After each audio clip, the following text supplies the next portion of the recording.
How's it going, Falcons? It's time to look at AP U.S. history and the American Revolution. Now remember, the American Revolution didn't just start on 1775 when we go to the Battle of Lexington and Concord. It starts basically a decade earlier. It starts with the end of the French and Indian War, which is 1763, with the Proclamation Line, with the Stamp Act, with tea tax, all these different taxes that were there. The colonists are resisting. Remember that organization that resists is going to be your Sons of Liberty. Sons of Liberty will use committees of correspondence to communicate with each other. They will also have boycotts. A lot of times, remember, who's buying products for the home? Women. Women are involved in this also. So we will have not only Sons of Liberty, but we'll have the Daughters of Liberty who are going to boycott British-made goods and products. So for about a decade, we will be moving toward a gradual revolution. So you can argue, is this a revolution or an evolution? Are we moving away from each other, or are we going to have this revolutionary moment? So let's look at a couple of events that lead us there. One, boycotts. We're going to tar and feather tax collector. We are going to protest the Stamp Act. We are going to boycott things. Some of the driving forces to leading us towards a revolutionary moment will be the Boston Massacre. Is it a massacre, people? Think about it. 5 people die. Is it a massacre? Was the British, the evil British who did this? Or was it the colonists who provoked it? Remember, we were arguing over the Quartering Act. We didn't want the British there. So colonists are going to be throwing snowballs with shells inside of them. And if you get hit with a snowball in the face, it hurts. So the British will retaliate. We don't go to war there. That's 1770. 1773. We think that the British are trying to tax us and have a tea tax. They're really trying to protect the British East India Company. So they will make their taxes or the tea prices lower. But we think it's a sneaky tax like the British like to do. So remember, the Sons of Liberty will organize the Boston Tea Party, throwing what would equate to today's world millions of dollars worth of tea into the Boston Harbor. The British respond to this by the intolerable acts, as we want to call them. They shut down Boston Harbor. They basically put in martial law. And we are in a movement toward revolution. But still, we are not at a revolution yet. That will still go on a little longer. So the event that we often refer to as the start of the American Revolution is the shot heard round world. So the shot heard round the world is the Battle of Lexington and Concord. This is where colonial militiamen stand up to the British. The British are marching out to arrest some Sons of Liberty individuals. They're looking for weapons. They're going to try to take them. The colonists are going to try to stop them. And on the way back, the colonists will attack the British in a guerrilla-style warfare all the way back to Boston from Lexington and Concord, attacking them throughout the time. So let's look at the numbers in general. If you take just the raw numbers, the British have somewhere around 130,000 troops in the Americas. The colonists will have about 95,000 troops fighting throughout this time period. But when you dig deeper into those numbers, what do you really see? You see the British Army with the money, with the power. They're going to have the weapons.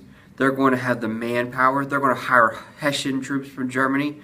So they got mercenaries here. They have the strongest army. They got the strongest navy. They got the best generals. They have defeated the French in the French and Indian Wars. They are a successful group. We have to try to beat them. We don't stack up the same. We got about 95,000 troops. We don't have the same general leadership that they do. Our big guy is obviously GW, George Washington. George Washington is going to constantly be outmanned and outgunned. He's going to fight in probably the 5 biggest battles. And out of those 5 biggest battles, he really only wins one of the major battles. And that's going to be the last one at Yorktown. George Washington has to have a strategy. I can't lose the war. I can't lose the war. I don't have to win it. I just can't lose it.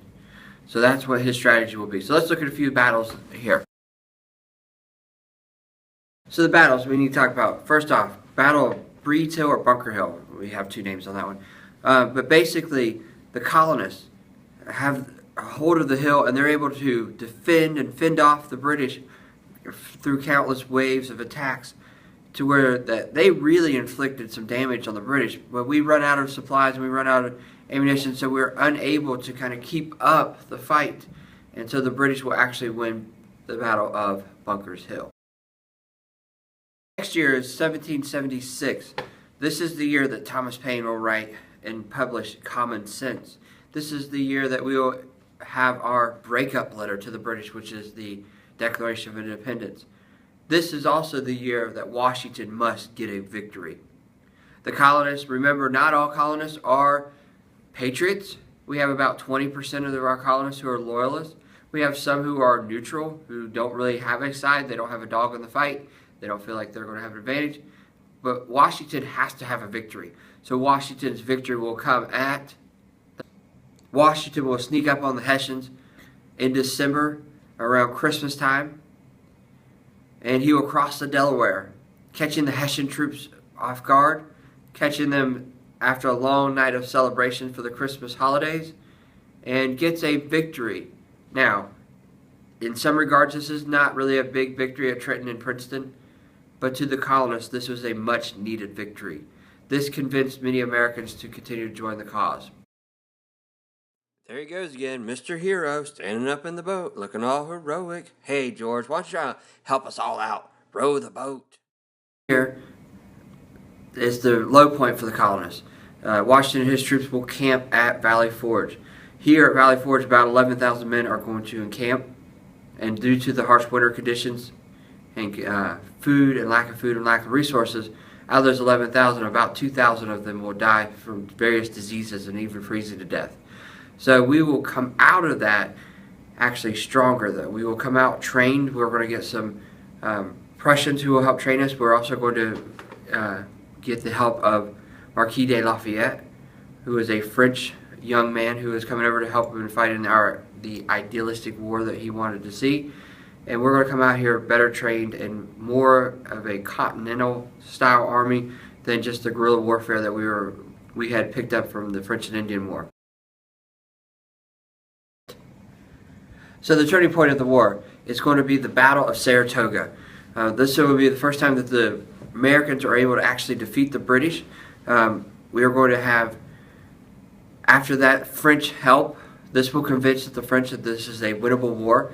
And so this is in the late fall of 1777 that we get a major victory that will ensure us the alliances that we need to compete with the British. And our last battle, the last battle of the war, is the Battle of Yorktown. And with the help of the French, we are going to be able to cut off the British at Yorktown in the Chesapeake. And the French Navy will be able to block the bay. And the armies of the French and the Americans, led by George Washington, in 1781 will be able to surround General Cornwallis. He had a southern campaign. Cornwallis tried to cut off the North from the South and have a southern campaign, but that doesn't work. There's going to be some resistance in South Carolina. And finally here at Yorktown, George Washington is able to win. And so that will lead us finally to what America really wanted in the first place, and that will be the end of the war. So we are going to have in 1783 the Treaty of Paris, which the French make sure that we write into this treaty that the United States is free. It is an independent nation. It has all lands east of the Mississippi River. And so we are now a new nation, which brings up a lot more problems, and we'll look at that in the next period in 3.2 of how did we handle the Articles of Confederation and when did we create the Constitution. So we'll be looking forward to that in our next set of notes. All I do is win, win, win, no matter what. Got money on my mind, I can never get enough. And every time I step up in the building, everybody